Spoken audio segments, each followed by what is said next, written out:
खूप वर्षापूर्वीची गोष्ट आहे, जेव्हा पवनपुत्र हनुमान लहान होते. त्यांचे बालपण अत्यंत चपळ आणि खोडकर होते. त्यांना भूक लागली की ते काहीतरी नवीन शोधायला बाहेर पडायचे.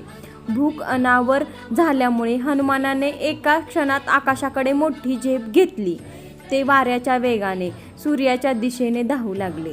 त्याचवेळी राहूसुद्धा सूर्याला ग्रासण्यासाठी म्हणजेच ग्रहणासाठी तिथे आला होता.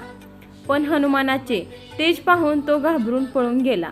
जेव्हा हनुमानाने सूर्याला आपल्या तोंडात धरले तेव्हा सगळीकडे अंधार पसरू लागला.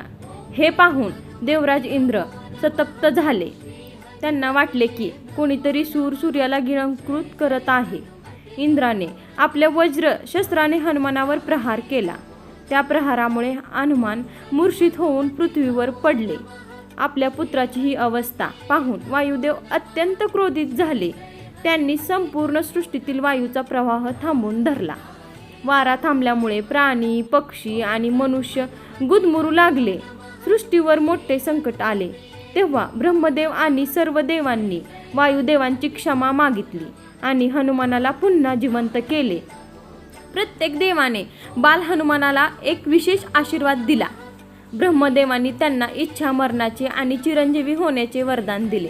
तसेच इंद्राने त्यांचे शरीर वज्रासारखे मजबूत केले, म्हणून त्यांना वज्रंग किंवा बजरंग म्हटले जाते.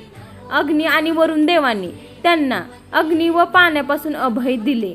तात्पर्य: हनुमान जयंती आपल्याला हेच शिकवते की ज्याच्याकडे अपार शक्ती असते त्याने तितकीच नम्रता आणि भक्ती जोपासली पाहिजे.